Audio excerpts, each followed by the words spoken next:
नमस्कार, मैं रवीश कुमार। बिल्किस बानो के साथ बलात्कार करने वाले 11 लोगों को समय से पहले रिहा किया जाता है। मीडिया इनके घर घर जाकर रिपोर्टिंग नहीं करता है।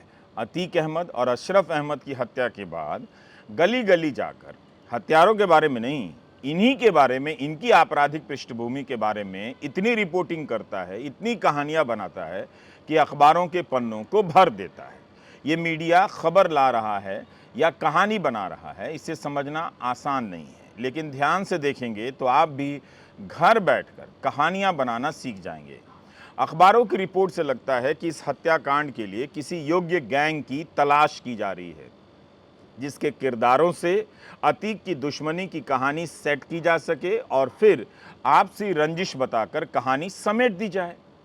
इन रिपोर्ट को पढ़ते हुए यही लगा कि अतीक के सामने किसी गैंग को खड़ा करने के लिए रिपोर्टर इस गर्मी में बहुत मेहनत कर रहे हैं।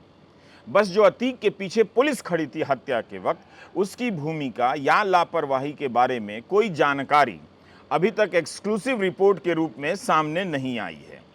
इन रिपोर्ट को पढ़कर लगता है कि या तो पुलिस की तरफ देखना भी नहीं है भूल से, या फिर उस तरफ कोई भी ना देख ले, इसलिए तरह तरह के गैंग सामने लाए जा रहे हैं।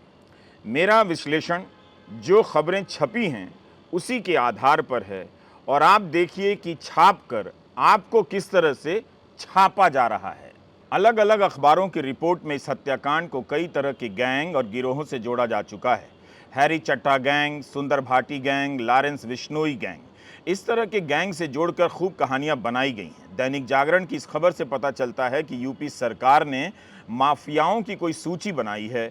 इसमें ब्रजेश सिंह, उधम सिंह, योगेश भदौड़ा, यशपाल तोमर, संजय सिंह, अजय प्रताप सिंह, विनोद शर्मा सहित कई नाम हैं, मगर इनमें से किसी से भी अतीक की दुश्मनी की रिपोर्ट नहीं छापी गई है। इतने नाम छापकर यही अखबार यह भी छापते हैं कि योगी जी ने माफियाओं को साफ कर दिया है। जैसा कि जागरण में 64 माफियाओं के नाम भी छपे हैं। अगर उन सब की प्रोफाइल छपने लग जाए तो क्या आपको दिखेगा कि यूपी में माफिया राज खत्म हो गया है? हम तो इन अखबारों की खबरों की पुष्टि नहीं कर सकते, लेकिन जो छपा है उसी को देखकर हंस तो सकते हैं। क्या ये संयोग है कि यूपी के भीतर के तमाम माफियाओं से अतीक की दुश्मनी की कोई खबर नहीं है? गैंगवार है तो वो भी उन गैंग के साथ जो यूपी से बाहर के हैं, पंजाब या दिल्ली के। हम ये सब अखबारों में पढ़ी खबरों के आधार पर कह रहे हैं। अतीक को गोली मारने वाला सनी सिंह को पश्चिम यूपी के सुंदर भाटी से जोड़ा जा रहा है, लेकिन यूपी के भीतर वर्चस्व की कोई लड़ाई है, ऐसी खबरें बहुत साफ और विस्तार से छापी नहीं जा रही। हंसी आती है कि ये अखबार करना क्या चाहते हैं। अगर गैंग वॉर की तस्वीर ही पेश करनी है तो यूपी के गैंग या माफियाओं को सामने नहीं ला रहे हैं। शायद कहानी में भी यूपी की कानून व्यवस्था की छवि का ध्यान रखा जा रहा है। क्या इन्हें ये लगता है कि राज्य के भीतर गैंग वॉर की कहानी गढ़ देंगे तो किसी की छवि खराब भी हो सकती है? कितना कुछ ध्यान में रखा जाता है। शायद इसलिए कुछ अखबारों में देखा कि अतीक के गैंग के भीतर गैंग वॉर की कहानी गढ़ी गई है। उसके पूर्व करीबी जैद और गुड्डू मुस्लिम की कहानी खड़ी कर दी गई है कि दोनों अतीक के साम्राज्य पर कब्जा करना चाहते थे। अरे भाई रिपोर्टर, जब आप ये कहते हैं कि अतीक का साम्राज्य खत्म हो गया है, फिर अतीक का गुर्गा कौन से बचे हुए साम्राज्य पर कब्जा करना चाहता है? एक तीसरा एंगल किसी इंटरनेशनल माफिया का भी है।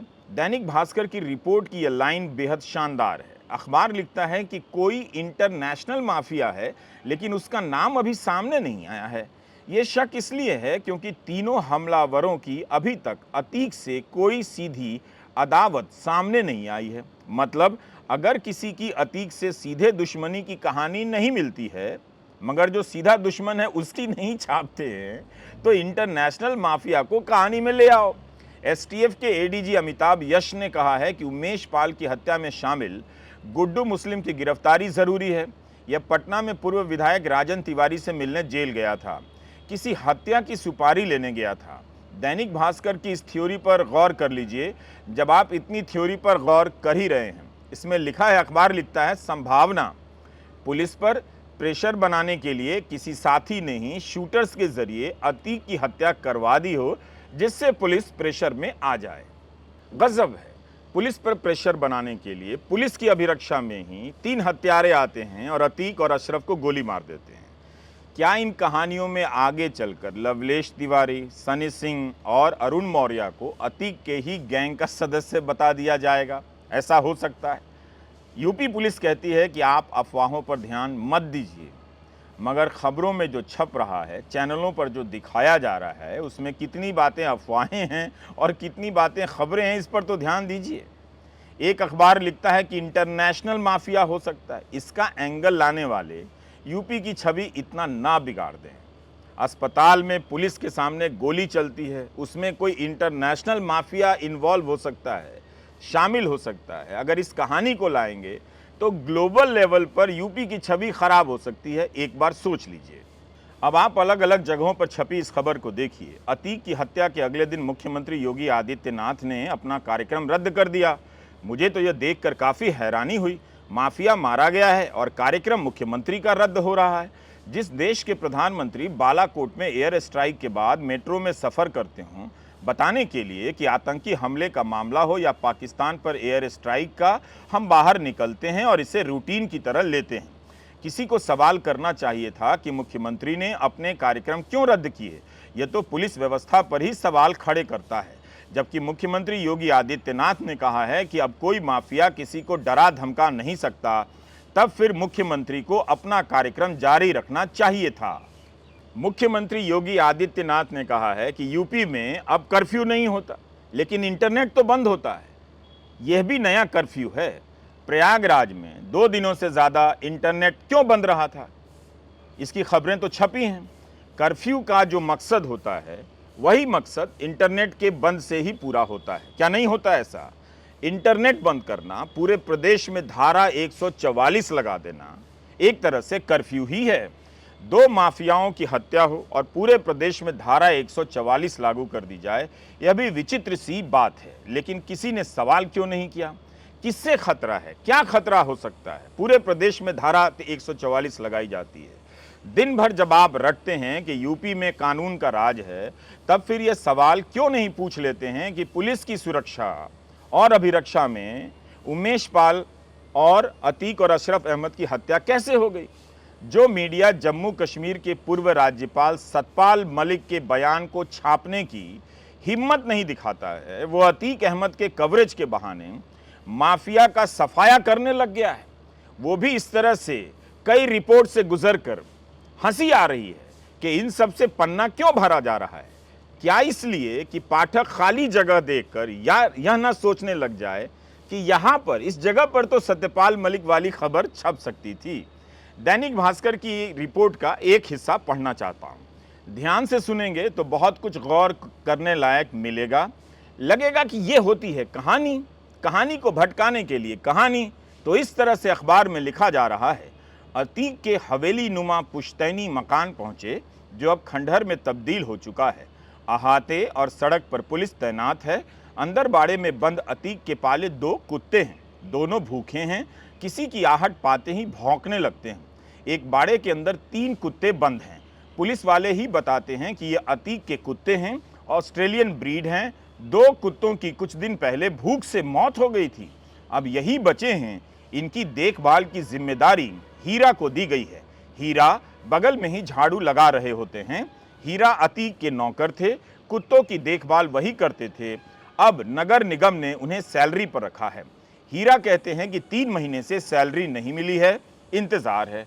क्यों भाई नगर निगम जी, 3 महीने से हीरा को सैलरी क्यों नहीं मिली है और कुत्ते भूखे क्यों हैं?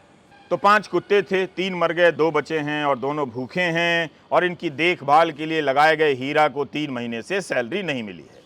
मैं इन कहानियों के सच या झूठ होने का दावा नहीं कर रहा हूँ, लेकिन क्या आपको भी यह समझ आ रहा है कि ऐसी कहानियाँ तभी बनाई जाती हैं या लाई जाती हैं जब कुछ छुपाना होता है? पुलवामा में आतंकी हमला सरकार की गलती से हुआ, इस बात को लेकर कितने रिपोर्टर 39 शहीद जवानों के घर गए पूछने के लिए कि आपकी क्या राय है, क्या इस पर प्रधानमंत्री को बोलना चाहिए था? कोई गया? अतीक अहमद की हत्या से संबंधित एक बंद लिफाफे का बड़ा हल्ला मचा कि उसमें किसी का नाम लिखा है जो चीफ जस्टिस को भेजा जाना है। अब तो वकील विजय मिश्रा ने कहा है, और जैसा कि छपा है, कि वो लेटर किसके पास है, क्या लिखा है, इसकी जानकारी उन्हें नहीं है। मेरे पास नहीं है और ना ही मैंने किसी को भेजा है। ये विजय मिश्रा का बयान छपा है। मैं नहीं जानता इसमें क्या लिखा है, ये भी छपा है। लगता है लिफाफे वाली खबर भी अब सीन से गायब होने वाली है।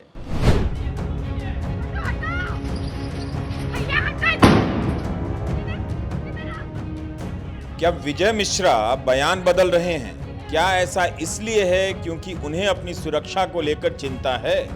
पत्रिका ने उनका बयान छापा है कि अगर ये पुलिस कस्टडी में ही अतीक और अशरफ की हत्या करा सकते हैं तो मेरी भी जान के पीछे पड़ सकते हैं। अतीक अहमद के वकील दयाशंकर मिश्र ने मीडिया से बातचीत में कहा कि उनके घर के आगे 3 बम फोड़े गए, मगर एडीजी कानून व्यवस्था प्रशांत कुमार ने कहा है कि प्रयागराज की कटरा में गोबर गली में बम चलने से किसी को चोट नहीं आई है। यह हमला दयाशंकर मिश्र के घर के सामने गली में हुआ है, जिसके बाद यह अफवाह फैल गई कि हमला दयाशंकर मिश्र के ऊपर हुआ है। यह सूचना झूठी है। मौके पर जांच की जा रही है। कानून व्यवस्था की कोई समस्या नहीं है।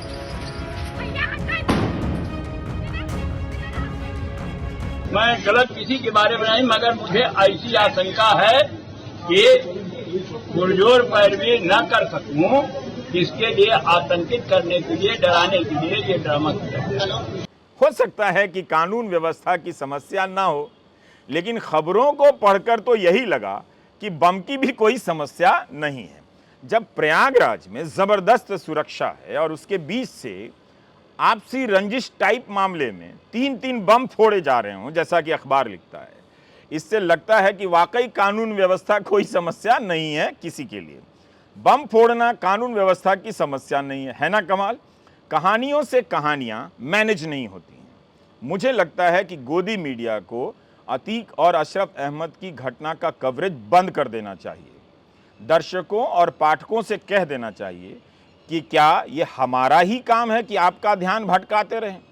क्या आप खुद से अपना ध्यान नहीं भटका सकते हैं? कई रिपोर्ट में संजीव अग्रवाल, दीपक भार्गव का नाम आया है। इन्हें अतीक का करीबी बताया जाता है, मगर इनके बारे में भर पन्ना नहीं छापा जाता है। क्या इन लोगों के बारे में आपको गोदी चैनलों पर दिन रात रिपोर्ट दिखी है? इन सभी को क्या आपने कैमरे पर देखा है? जब संजीव अग्रवाल बिल्डर है तो उसके बनाए मॉल से लेकर मकान तक का वीडियो चल रहा होता, उसके राजनीतिक संबंधों पर बात हो रही होती, उसका फोटो छपता, लेकिन ऐसा कुछ नहीं। नाम मात्र का छपा है या छपा ही नहीं। जो भी जानकारी है ईडी की पूछताछ के हवाले से छापी गई है। पिछले हफ्ते भास्कर में छपा था कि संजीव अग्रवाल के बंगले को सीआरपीएफ ने अपने कब्जे में ले लिया है। साथ ही ये भी बताया कि लेखपाल सीताराम शुक्ला के घर पर भी ईडी का छापा पड़ा है। इन घरों पर बुलडोजर कब चलने वाला है, चला या नहीं, इसका कोई लाइव कवरेज नहीं है। यहाँ पर शेल कंपनियों के जरिए लेन देन की जांच की खबर है, मगर अदानी समूह पर ऐसे ही आरोप लगे, कितनी रिपोर्ट आई, ईडी की जांच की कोई खबर सार्वजनिक रूप से नहीं आई। जबकि अखबार लिखते हैं कि अतीक के किसी साथी को पर्दाफाश होने का खतरा रहा हो, इसी डर के चलते उसने शूटर्स को सुपारी देकर ये हत्या करवा दी हो। भाई अखबार वाले, क्लियर लिखो या छापो। अगर इन लोगों को खतरा था तो इनकी प्रोफाइल पहले पन्ने पर छाप दो, डाल दो। क्या यह मामूली बात है कि योगी आदित्यनाथ जैसे सख्त मुख्यमंत्री के राज में पुलिस की अभिरक्षा में 2 अपराधियों की इस तरह से हत्या हो जाती है? जिला संस्करणों में अखबारों के बीच बहुत कंपटीशन होता है, एक से एक मजबूत पकड़ वाले पत्रकार होते हैं, फिर भी इस घटना से जुड़ी खबरें बेहद कमज़ोर तरीके से लिखी जाती हैं। क्या आपको अजीब नहीं लगता कि कहीं भी प्रमुखता से संजीव अग्रवाल के बारे में कोई खबर नहीं है, ना तस्वीर है, ना राजनीतिक रिश्तों की बात है? मैं सारी खबरों के पढ़े होने का दावा नहीं करता, लेकिन प्रमुखता से संजीव अग्रवाल के बारे में ढंग की कोई खबर नहीं मिली। पुलिस की इतनी सुरक्षा में चलने वाले अतीक और अशरफ अहमद को 3 नौजवान गोली मार देते हैं। उमेश पाल को भी 2 गनर मिला हुआ था, साथ में पुलिस चल रही थी, फिर भी अतीक के लोग उसे मार देते हैं। पुलिस जवाबी हमले नहीं करती। बीजेपी के विधायक शलभ मणि त्रिपाठी ने पुलिस का बचाव करते हुए एएनआई को बयान दिया है कि विपक्ष ने यह सवाल उठाया है कि पुलिस ने गोली नहीं चलाई, तो आप सोचिए ना कि वहां पर मीडिया के लोग थे, लाइव कैमरा पर यह पूरा इंसिडेंट हुआ है। ऐसे में पुलिस अगर गोली चलाती तो वहां पर कुछ मीडिया के साथियों के जख्मी होने का डर था, कुछ निर्दोष जो लोग थे उनके जख्मी होने का डर था। बात तो ठीक है, लेकिन तीनों हत्यारों ने भी क्या यही सोचा कि गोली इस तरह से चलाओ कि प्रेस वालों को ना लगे, इस तरह से चलाओ कि पुलिस वालों को ना लगे, इस तरह से चलाओ कि वहां मौजूद किसी को ना लगे? ये हमारा सवाल है शलभ मणि त्रिपाठी के बयान पर। शलभ मणि त्रिपाठी आगे कहते हैं कि कैमरे के सामने जो हमलावर है वो सरेंडर सरेंडर बार बार चिल्ला रहा था। मानवाधिकार आयोग ये कहता है कि कोई व्यक्ति अगर सरेंडर कर रहा है और मीडिया के कैमरा के सामने सरेंडर कर रहा है तो आप उस पर गोली कैसे चला सकते हैं? इस जवाब को आप फिर से सुनिएगा, इस वीडियो को दोबारा सुनिएगा, फिर पूछिएगा कि उमेश पाल की हत्या क्यों हुई, वहां पुलिस क्या कर रही थी, उसके दो गनर क्यों हत्यारों पर वार नहीं कर सके। मतलब उस रात को क्या हम सब ने यूपी पुलिस की कानून व्यवस्था का शानदार उदाहरण देखा था? मानवाधिकार आयोग को बीच में लाया गया है। क्या मानवाधिकार आयोग को एनकाउंटर के मामलों में भी लाया जाएगा, जो कहता है कि एनकाउंटर कई मामलों में गलत होते हैं? तब तो मानवाधिकार आयोग को दुश्मन बताया जाता है। अब यहां मानवाधिकार आयोग का सहारा लिया जाता है। अतीक और अशरफ की हत्या के बाद इस तरह की दलीलों की भरमार है। दर्जनों टीवी चैनल लगाकर अतीक के अपराधों की ऐसी चर्चा कराई जा रही है कि टीवी के दर्शक भूल जाएं कि पुलिस की अभिरक्षा में किसी की भी हत्या कानून व्यवस्था की नाकामी होती है। इस पर सवाल उठाने के बजाय मीडिया ने बहुत मेहनत की है, मिट्टी डालने में अनगिनत एंगल ठेल दिए हैं ताकि जवाबदेही के सवाल हवा मिठाई हो जाएं। देखिए, मुझे नहीं लगता है क्या कि आप जो है गलत व्यक्ति से सही सवाल पूछ रहे हैं। अब गलत व्यक्ति हम इसलिए कह रहे हैं कि ये सवाल बेसिकली आपको जय शाह के पिताजी से पूछना चाहिए। सिंपल एक लाइन में पूछना चाहिए कि आप देश के गृह मंत्री हैं, मामला लॉ एंड ऑर्डर का है। अगर उमेश पाल की हत्या पुलिस की मौजूदगी में हुई या अतीक की हत्या पुलिस की मौजूदगी में हुई तो सवाल तो पुलिस पे भी है ना, पुलिस पे ही है। और देश के गृह मंत्री को, प्रधानमंत्री को, उत्तर प्रदेश के मुख्यमंत्री से सवाल पूछा जाना चाहिए। और गृह मंत्री से तो खास करके यह सवाल पूछा जाना चाहिए कि आपको तरीपार कर दिया गया था, कानून का राज था, आपकी तरीपारी समाप्त हो गई, आप चुनाव लड़े, आप जीते, देश के गृह मंत्री बने और आधुनिक चाणक्य मिला देश को, तो यह कानून के राज से ही संभव हुआ ना। मुझे लगता है कि सही व्यक्ति से सही सवाल जब मौका मिले, जब प्रेस कॉन्फ्रेंस हो जाए। भांति भांति के तर्क गढ़े जा रहे हैं कि पुलिस पर सवाल उठाना मुनासिब नहीं होगा, नहीं उठाते। अगर अतीक की अभिरक्षा में लगी पुलिस ने बहुत अच्छा काम किया है तो सबको प्रमोशन दे दीजिए। कभी पाप पुण्य तो कभी स्थिति परिस्थिति लाकर पुलिस का बचाव किया जा रहा है। यही नहीं, एक और कहानी बनाई जा रही है कि यूपीए के समय अतीक अहमद ने वोट देकर मनमोहन सिंह सरकार की रक्षा की थी। इस किताब को हमने नहीं पढ़ा तो हम इसके भीतर क्या है इस पर टिप्पणी नहीं करेंगे, लेकिन गोदी मीडिया का एक एंकर इस किताब के हवाले से ज्ञान देने लगा कि अतीक अहमद ने मनमोहन सिंह सरकार को वोट दिया था। हैरानी की बात यह है कि यह खबर अमर उजाला, दैनिक जागरण और जनसत्ता सहित कई अखबारों में छपती है। खबर थी कि न्यूक्लियर डील के समय अतीक अहमद को जेल से लाया गया और उसने वोट देकर मनमोहन सिंह की सरकार बचाई।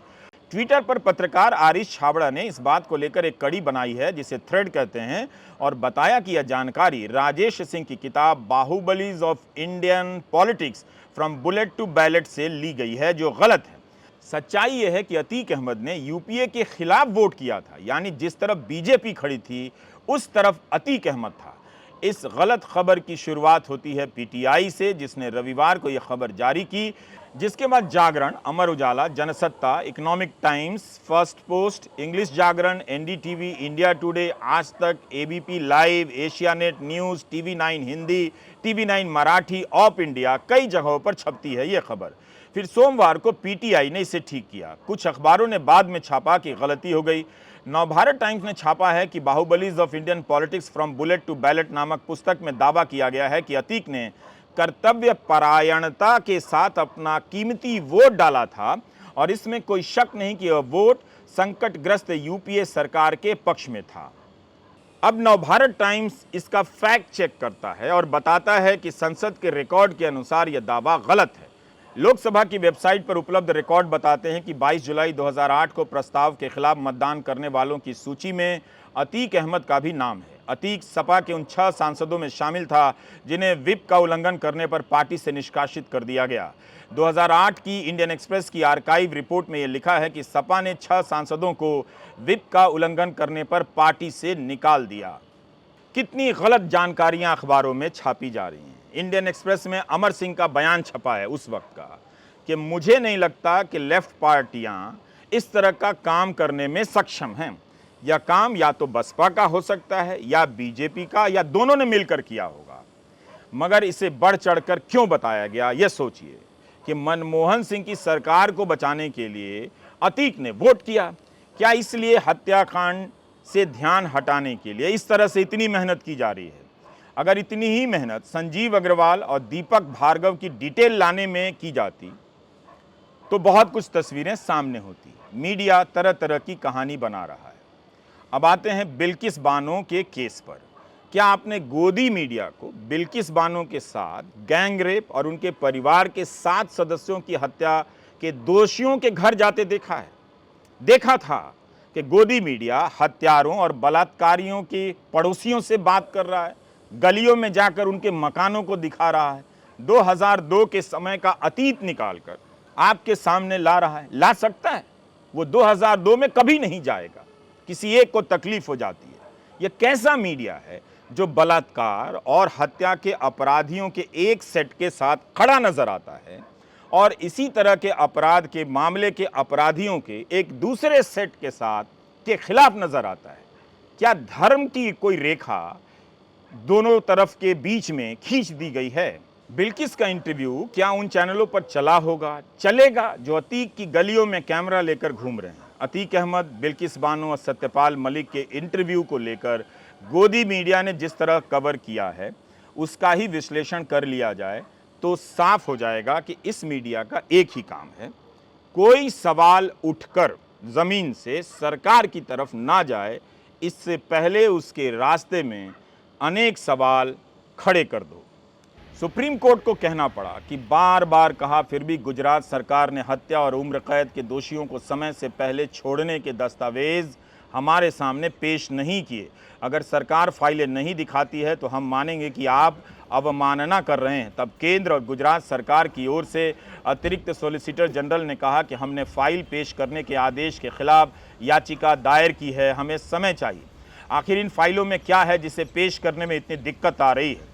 कोर्ट ने गुजरात सरकार से यही पूछा था कि किस अधिकार के तहत गुजरात सरकार ने बलात्कार और हत्या के 11 दोषियों को समय से पहले रिहा किया। रिहाई की फाइल गृह मंत्रालय से भी मांगी गई है। गुजरात सरकार ने सुप्रीम कोर्ट में कहा था कि गृह मंत्रालय से मंजूरी मिलने के बाद रिहा किया गया था। क्या आपने मोदी सरकार के मंत्रियों को सुप्रीम कोर्ट की इस टिप्पणी पर बयान देते हुए सुना है? कभी नहीं सुनेंगे कि गुजरात सरकार को फाइलें दे देनी चाहिए, अवमानना नहीं करनी चाहिए, सुप्रीम कोर्ट का सम्मान करना चाहिए, खुद को कोर्ट से ऊपर नहीं बताना चाहिए, फर्स्ट क्लास सिटीजन नहीं समझना चाहिए। आपको याद होगा जब मानहानि के केस में राहुल गांधी को सजा हुई तब मोदी सरकार के मंत्रियों और बीजेपी के नेताओं ने हमला करना शुरू कर दिया कि राहुल गांधी खुद को फर्स्ट क्लास सिटीजन समझते हैं, अपने आप को कानून से ऊपर समझते हैं, जबकि राहुल ने कानून के फैसले की बात मानी, प्रक्रिया का सम्मान किया और सजा के खिलाफ अपील भी की। फिर भी यह बयान दोहराया जाता रहता है कि राहुल गांधी खुद को कानून से ऊपर समझते हैं। और इस कड़ी में ज्योतिरादित्य सिंधिया ने कहा कि कांग्रेस पार्टी के लिए कुछ लोग फर्स्ट क्लास सिटीजन हैं और आप और हम सारे के सारे थर्ड क्लास सिटीजन हैं। ज्योतिरादित्य सिंधिया ने फर्स्ट क्लास और थर्ड क्लास सिटीजन के बीच कमाल का अंतर पैदा कर दिया। इसका मतलब यह नहीं कि बलात्कार और हत्या के दोषियों की रिहाई पर ज्योतिरादित्य सिंधिया अब प्रेस कॉन्फ्रेंस करने वाले हैं और कहने वाले हैं कि ये अपराधी खुद को फर्स्ट क्लास सिटीजन ना समझें। क्या वे ऐसा बोल सकते हैं? कभी भी नहीं बोल सकते हैं। देश देख रहा है कि फर्स्ट क्लास सिटीजन कौन है, जिनका स्वागत फूल मालाओं से हुआ और जिन्हें मंचों पर बिठाया गया। 15 अगस्त को बलात्कार और हत्या के दोषियों को रिहा किया जाता है। जसवंत नाई, गोविंद नाई, शैलेश भट्ट, राधेश्याम शाह, विपिन चंद्र जोशी, केशर भाई वोहानिया, प्रदीप मोढ़िया, बाका भाई वोहानिया, राजू भाई सोनी, मितेश भट्ट और रमेश चांदना को गोधरा उप काराबार से छोड़ दिया गया। ये लोग फर्स्ट क्लास सिटीजन हैं जिनकी रिहाई की फाइल गुजरात सरकार सुप्रीम कोर्ट को नहीं दे रही है, जिसके कारण कोर्ट को कहना पड़ा कि अवमानना की कार्रवाई हो सकती है। गोदी मीडिया अब भी हल्ला नहीं करेगा कि गुजरात सरकार सुप्रीम कोर्ट को फाइल क्यों नहीं दिखा रही है। हम उस मीडिया से उम्मीद करते हैं कि अतीक अहमद हत्याकांड के पीछे की पड़ताल गंभीरता और ईमानदारी से करेगा। आपको जानकर बेहद खुशी होगी कि प्रधानमंत्री नरेंद्र मोदी ने इन बलात्कारियों के समय से पहले छोड़े जाने पर भी कुछ नहीं बोला था। यह आरोप बिल्कुल गलत है कि वे केवल अदानी मामले पर चुप हैं या सत्यपाल मलिक के बयान पर चुप हैं। मतलब वे केवल मुश्किल सवालों पर ही चुप नहीं रहते। हत्या के दोषियों की रिहाई पर बोलना, इसकी निंदा करना किसी भी नेता के लिए कौन सा फिजिक्स का सवाल है, लेकिन प्रधानमंत्री इस पर भी नहीं बोले। जब भी ऐसा वक्त आता है, जब भी दर्जनों टीवी चैनल विपक्ष और एंटी मुस्लिम मुद्दा ले आते हैं और कहानी की दिशा बदल देते हैं। हमारा बस इतना कहना है कि अतीक की हत्या के बाद कहानियां बनाई जा रही हैं। जब तक नई कहानी नहीं मिल जाएगी, बनाई जाती रहेंगी। इसी तरह हर बड़ी घटना को हल्का कर दिया जाता है और गायब कर दिया जाता है। पुलिस ने कहा अफवाहों पर ध्यान मत दें, लेकिन अखबारों में जो छप रहा है बहुत सी बातें अफवाहों की तरह नजर आती हैं। बिल्किस बानो के साथ बलात्कार करने वाले इसी भारत में माला पहनकर घूम रहे हैं और आप हैं कि गोदी मीडिया देख रहे हैं। एक दिन दुनिया आप पर हंसेगी कि आप गोदी मीडिया देखा करते थे। नमस्कार, मैं रवीश कुमार।